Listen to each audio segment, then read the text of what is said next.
영어 기초문법 강의 제1강 단어의 종류에 대해서 공부해 보도록 하겠습니다. 언어의 구조는 단어를 쭉 나열하면 문장이나 말이 됩니다. 이것은 한국어도 마찬가지고요. 지금 보시는 문장도 단어를 쭉 나열해서 문장을 만들었습니다. 영어도 마찬가지겠죠. 영어도 다 각각의 단어를 쭉 나열을 하게 되면 이렇게 문장이나 말이 되게 됩니다. 단어를 나열하면 문장이나 말이 되지만 그렇지만 각 언어마다 그 단어를 배열을 하는 규칙에 차이점이 있습니다. 한국어를 예를 들어서 말씀드리면 나는 우유를 마신다 이렇게 얘기를 하면 영어에서는 I drink milk 나는 마신다 우유를 이렇게 단어를 서로 배열하는 방식에 있어서 차이점이 있습니다. 따라서 문장이나 말은 단어로 이루어져 있기 때문에 그 단어의 종류와 그 단어가 어떤 역할을 하는지 그 종류와 역할을 잘 알아야만이 우리가 문장이나 말을 만들 수가 있습니다. 영어에서 단어의 종류는 4개입니다. 명사, 동사, 형용사, 부사 이렇게 되어 있는데요. 단어를 배울 때는 그 단어장에 보면 각 단어 옆에 이 단어가 명사인지 동사인지 형용사인지 부사인지 이렇게 표시가 되어 있습니다. 그래서 단어를 외우실 때는 꼭 단어의 종류를 같이 외우셔야 됩니다. 그런데 우리가 이때까지 문법책에서 보면 보통 단어를 품사라고 이제 말을 하는데요. 8가지 종류로 나누고 있습니다. 명사, 대명사, 동사, 형용사, 부사, 전치사, 접속사, 감탄사 이렇게 해서 8종류로 나누고 있는데 대명사는 이제 명사와 같다고 보고요. 전치사하고 접속사는 다른 단어와 결합을 해서 명사, 형용사, 부사로 쓰입니다. 그렇기 때문에 제가 말씀드린 것은 단어는 4가지 종류가 있다고 말씀드리는 것이고요. 다음에 전치사 및 접속사의 부분에 대해서는 나중에 다시 자세하게 공부를 할 것입니다. 그리고 감탄사는 뭐 독립된 이제 이거 단어지만 그렇게 많이 쓰이지 않기 때문에 일단 가장 중요한 명사, 동사, 형사, 부사 이렇게 4단어에 대해서 우리가 집중적으로 배워보도록 하겠습니다. 명사, 동사, 형용사, 부사 이렇게 중요한 4가지 단어 종류에 대해서 이제 공부를 해볼 건데요. 문장의 뼈대를 이루는 단어는 명사와 동사입니다. 그리고 문장을 꾸미는 단어는 형용사, 부사인데요. 이 명사, 동사, 형용사, 부사에 대해서 자세하게 지금부터 알아보도록 하겠습니다.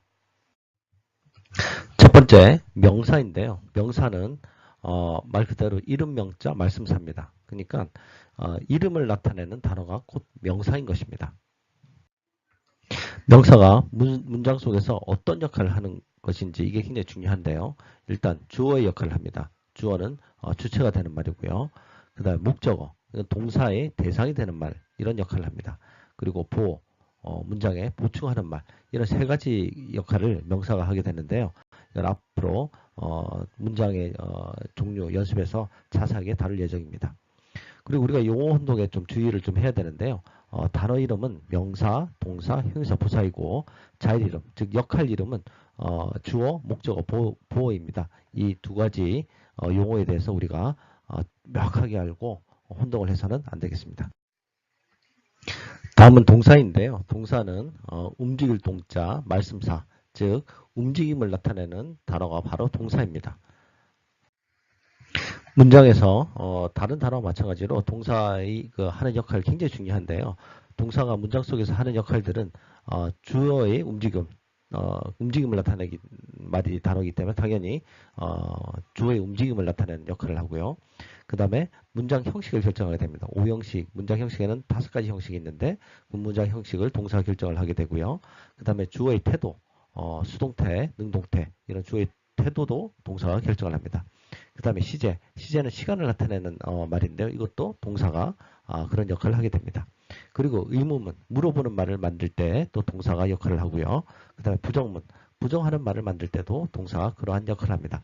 따라서 동사가 이런 여러 가지 많은 역할을 하기 때문에 이런 부분에 대해서는 앞으로 자세하게 따로 다룰 예정입니다. 형용사의 뜻은 모양형, 모양용. 그래서 모양과 성질을 나타내는 단어가 바로 형용사입니다. 우리가 어떤 아름다운 경치를 봤을 때, 참 형용할 수 없이 아름답다. 이런 말을 많이 쓰는데요. 어떤 사물에 대해서 꾸며주는 말, 수식하는 말, 이런 어떤 설명하는 말, 이런 말이 바로 형용사입니다. 형용사가 하는 역할은 두 가지가 있는데 굉장히 중요합니다. 첫 번째는 명사를 설명하는 역할을 합니다. 두 번째는 문장 속에서 문장을 보충하는 말, 즉 보어로 쓰입니다. 그래서 형용사는 이 두 가지 역할을 하는데요. 이 두 가지 역할을 굉장히 중요하기 때문에 여러분이 꼭 항상 외우고 계셔야 됩니다. 먼저 형용사의 첫 번째 역할, 명사를 설명하는 역할을 한번 우리가 살펴보면요. 우먼이라는 명사가 있다고 보면 이 우먼, 어떤 여자, 이 명사, 우먼은 어떤 여자인지를 설명해 주는 게 형용사입니다. 이렇게 pretty, 예쁜, 이런 예쁜이라는 것은 형용사인데요. 이렇게 우먼이 어떤 우먼인지를 설명해 주는 게 바로 형용사입니다. 그래서 꼭 명사 앞에서 명사를 설명하게 됩니다. 그래서 이 원칙 꼭 항상 명사 앞에 형용사를 위치하게 되고요. 그리고 형용사는 항상 명사를 설명해 주기 때문에 항상 명사와 함께 있는다. 이 두 가지 원칙을 꼭 알아두시기 바랍니다. 그렇다면 명사 앞에는 과연 형용사를 몇 개나 쓸 수 있을까요? 우리가 그걸 한번 생각해 보도록 합시다. 우리가 요즘 한참 이슈가 되고 있는 북미 정상회담의 그 비핵화 이슈가 되고 있는데요. CVID, 비핵화는 CVID인데요. 이게 disarmament, 이게 비핵화입니다. 이게 명사죠. 그 명사인데, 그 CVID에서 D가 이제 disarmament 해당되고요. C는 complete입니다. 완전한 형용사고요. verifiable, 이거는 입증 가능한 형용사고요. irreversible, 이거는 되돌이킬 수 없는, 이것도 형용사입니다. 그래서 CVID는 비핵화는 곧 비핵화란 거 앞에 완전하고 입증 가능하고 그 다음에 되돌이킬 수 없는 이렇게 세 가지의 형용사가 붙어 있는데요. 우리가 이론상으로는 명사 앞에는 형용사를 수백 개도 갖다 붙일 수 있습니다. 그렇지만 우리가 이제 말이나 문장을 그렇게 쓰진 않겠죠. 그래서 명사 앞에는 형용사를 몇 개든지 갖다 붙일 수 있다. 이렇게 여러분이 이해를 하시면 되겠습니다. 이렇게 형용사는 우리가 아까 살펴봤듯이 명사 앞에 위치를 내서 명사를 설명하게 됩니다. pretty woman처럼 woman이라는 명사 앞에 형용사 pretty를 써서 이 woman이 어떤 woman인지 예쁜 여자인지 뭐 착한 여자인지 나쁜 여자인지 이런 걸 이제 설명을 하게 되는데요. 그래서 항상 형용사는 명사랑 같이 다녀야 되는데 형용사가 이렇게 명사랑 같이 다니지 않고 형용사 혼자 있는 경우가 있습니다. 이럴 경우 어떤 경우냐면 이런 문장처럼 she is pretty 이렇게 보면 형용사 pretty 다음에는 명사가 나와야 되는데요. 이와 같은 경우에는 이 예문에서는 pretty 다음에 명사가 없습니다. 형용사가 혼자 쓰였죠. 이렇게 형용사가 명사 없이 혼자 쓰일 때는 그때는 항상 보호입니다. 그래서 she is pretty 그녀는 예쁘다. 이런 문장이 이제 성립이 되는데요. 그래서 여러분 이 원칙을 꼭 알고 계셔야 됩니다. 형용사 다음에 명사가 없고 형용사가 혼자만 있을 때는 보호로 쓰이고 보호의 역할을 한다. 이렇게 꼭 알아두셔야 됩니다. 그래서 제가 설명을 드렸듯이 형용사는 항상 명사 앞에 위치하는데요.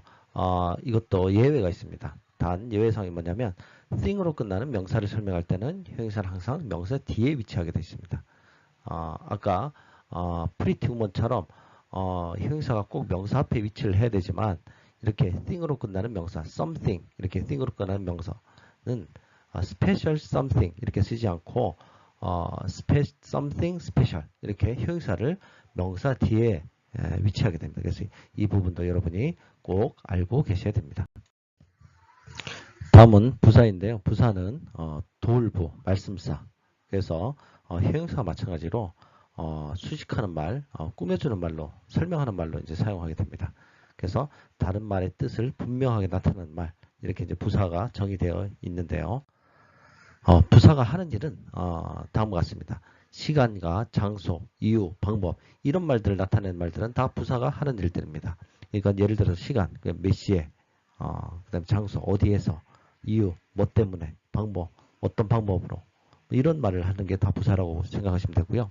그 다음에 형사나 동사, 부사 이런 단어들을 설명하는 게 바로 부사가 하는 역할입니다. 그럼 부사가 형용사를 설명해 준다고 했는데요. 이게 무슨 말인지 한번 우리가 알아보도록 하겠습니다. 먼저 woman 이거는 명사지요. 이 명사를 설명하는 게 바로 형용사입니다. 형용사. woman 여자인데 어떤 여자냐? 네, 예쁜 여자죠. 그러면 이 형용사를 설명해 주는 게 바로 부사라고 했는데요. 예쁜데 그럼 이 예쁜 게 얼마만큼 이쁘냐? very 매우 예쁘다는 얘기죠. 그래서 very 이 very 부사는 형용사 pretty가 얼마나 예쁜지를 설명해 주고 있고요. pretty라는 형용사는 이 명사를 설명해 주기 때문에 이 여자가 어떤 여자인지 설명해 주고 있습니다. 그래서 부사는 형용사를 설명해 주는 역할을 이렇게 하고 있다고 생각하시면 됩니다. 다음은 부사가 동사를 설명해 준다고 했는데요. 이게 어떤 말인지 우리가 한번 예문을 통해서 알아보겠습니다. he 명사죠. 대명사 저희가 다음에 또 배울 건데요. 주어고요. runs 그는 뛴다. 동사입니다. 뛰다는 동사인데 뛰는데 어떻게 뛰는지 이걸 설명해 주는 게 바로 부사입니다. slowly 천천히 뛴다. 이게 부사인데요. 부사의 단어는 이렇게 단어에 ly가 주로 붙게 됩니다. 그래서 동사 뛰긴 뛰는데 어떻게 뛰는지를 설명해 준 동사를 설명해 주는 게 바로 부사의 역할입니다. 다음은 부사가 또 같은 단어인 부사를 설명해 준다고 하는데요. 이게 또 무슨 말인지 한번 우리가 예문을 통해서 살펴보도록 하겠습니다. he 주어고요. 그는 말한다. 동사입니다. 말하는데 뭘 말하냐? English 영어를 말하죠. he speaks English 그는 영어를 말하는데 어떻게 말하느냐? well 잘 말합니다. 그러니까 이 well은 speak 말하다라는 동사를 설명해 주는 부사인 겁니다. 근데 말을 하기는 잘 하는데 그럼 얼마큼 잘하느냐? 이게 바로 같은 부사 well을 또 같은 부사가 또 설명해 주죠. very 매우 잘한다는. 그래서 부사가 같은 부사를 설명해 줍니다. 네, 이게 바로 또 부사의 역할이 되겠습니다.